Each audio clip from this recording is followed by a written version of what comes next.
மாவுலதான் இட்லி ஊத்துறோம், ஒரு கரண்டி மாவுலதான் தோசை ஊத்துறோம். இட்லி இருக்கல, இட்லி அது ஆண்கள் மாதிரி குறுகிய வட்டத்துல இருக்கும்.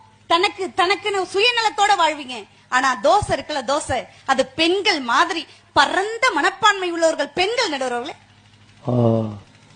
ஆம்பளை மனசு இட்லி மாதிரி.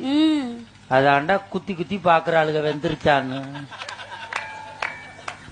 பொம்பளை மனசு தோசை மாதிரி. ஆமா நடுவர்களே, இட்லி எடுத்து பாரு, ரெண்டு பக்கமும் வெள்ளையா இருக்கும், வெள்ளந்தியான மனசு. தோசை எடுத்து பாருங்க, ஒரு பக்கம் வெள்ளையா இருக்கும், ஒரு பக்கம் கருப்பா இருக்கும்.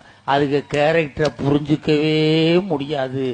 தோசை கடைசி வரைக்கும் ஒழுங்கா வராது, பிஞ்சுக்கிட்டே தான் போகும். கடைசியில செதுக்கி தயா எடுக்கணும். அப்படிலாம் சொல்லாதீங்க. இறைவன் பெண்களுக்கு ஞானத்தை வைத்தான் தெரியுமா? அப்ப ஆண்களுக்கு என்ன சாணத்தையா வைத்தான்? எங்க மங்கையராய் பிறப்பதற்கு மாதவம் பண்ணணும் தெரியுமா? அப்ப நாங்க ஆம்பளையா பிறக்கிறதுக்கு ஐயச்சதனமா பண்ணிட்டு